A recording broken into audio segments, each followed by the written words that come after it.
There's a tiny Swiss village that lies at the foot of the fearsome Forget-Me-Not Mountain, with 200 dwellers, a school and an inn, and a forge beside Catchpenny Fountain, where lived a young fellow called Peter John Cade, a fine mountaineer, though a blacksmith by trade, and a good many valiant attempts he had made to conquer Forget-Me-Not Mountain.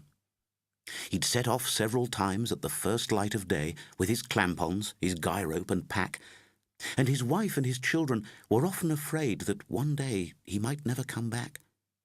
For at every attempt with just yards left to go, poor Peter John Cade would be forced back below by the blizzards, the cold, and the torrents of snow from the mighty Forget-Me-Not Mountain. But his friends would console him and say, "Never mind, to fail is no crime or disgrace, for no one has conquered Forget-Me-Not ever. It's an evil and perilous place. Come, drink up your beer and join in with our song. You must learn to accept that it's here you belong. You are only human, however you long to conquer Forget-Me-Not Mountain." But Peter John Cade could not leave matters there, and his singing was only half-hearted, and he vowed that tomorrow he'd conquer the mountain. At first light of dawn he'd get started.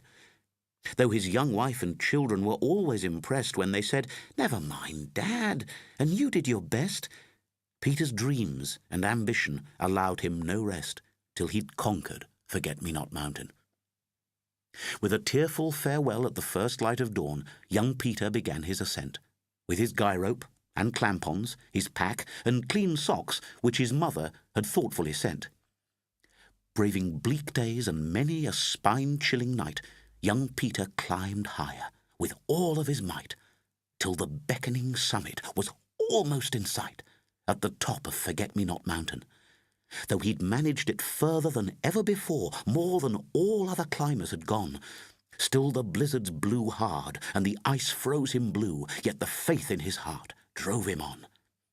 When he saw that above him was nothing but sky, he let out a triumphant and heartening cry, for no man on earth had climbed nearly so high as the peak of Forget-Me-Not Mountain. He gazed down at the village, a speck way below, where he'd lived for the whole of his life, the houses no bigger than grains of brown sand, and he thought of his children and wife. What a story to tell, what a tale to impart. They'd make him a hero, a man of great heart, and he felt he should put on clean socks for a start, since he'd conquered Forget-Me-Not Mountain. But just as he took his clean socks from his pack, the strangest of sights caught his eye, for not 5 yards away sat a dignified elk on a chair at a table nearby, wearing tinted sunshades and Bermuda-styled shorts, and ponderously puffing a clay pipe of sorts as he preened his fine antlers, collecting his thoughts, gazing out from Forget-Me-Not Mountain. Young Peter was dumbstruck indeed at this sight of an elk in such dazzling Bermudas, and he wondered if it would be hostile or not to the presence of hapless intruders, and it seemed that a good half an hour had passed till the elk turned his face to young Peter at last, who was breathless, surprised, and quite frankly aghast at this elk on Forget-Me-Not Mountain. "Ah, welcome, my friend," said the elk with a smile. "So, you've finally settled your score. Now, is this your 6th or your 7th attempt? I'm afraid I lost count after 4, but I've followed your progress with interest, my friend. I admire a young man who keeps on till the end, but who would have thought that an elk you'd befriend at the peak of Forget-Me-Not Mountain?" "I'm sorry," said Peter. "Forgive my surprise, but how did you ever get here? It's not that I'm not pleased to meet you, I'm sure, but your presence to me is unclear." "Of course," said the elk, "I can quite understand, for indeed there are few elks in all Switzerland, so a meeting with me you could hardly have planned at the peak of Forget-Me-Not Mountain." "Forgive me for asking," said Peter John Cade, "but how can you wear floral shorts in this bone-chilling climate, and sunglasses too? You're clearly the strangest of sorts." "Well, I'm covered in fur, and I've plenty of hair, so I'm perfectly warm in this cold mountain air. Thus it doesn't much matter whatever I wear," said the elk of Forget-me-not Mountain. "Of course," said young Peter, "you're perfectly right. You must think me terribly rude." "No, no," said the elk. "You must question whatever you don't understand, as you've proved. Your strong single-mindedness I must condone. Yet you've nobody with you. You've climbed all alone, and the mind can play tricks on a man on his own," said the elk of Forget-me-not Mountain.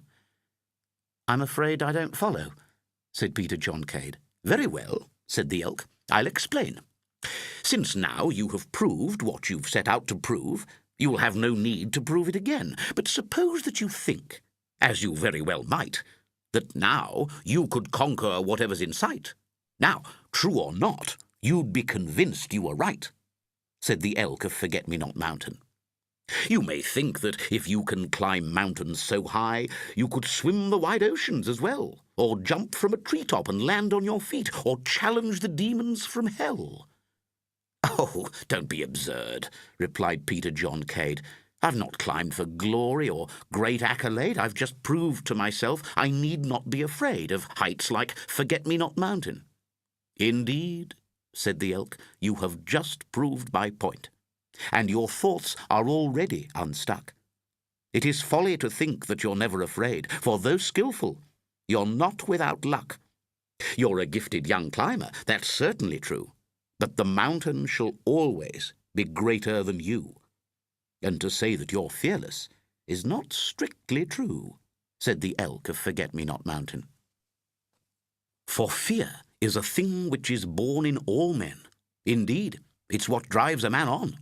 A man without fear is a strange man indeed, and not to be counted upon.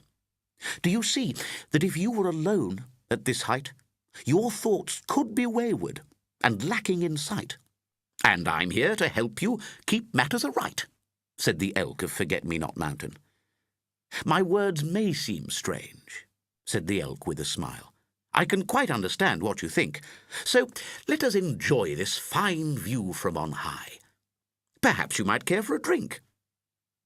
And the two of them sat for a while in the snow and drank down their glasses of schnapps in one go, and they gazed over Switzerland way down below at the foot of Forget-me-not Mountain.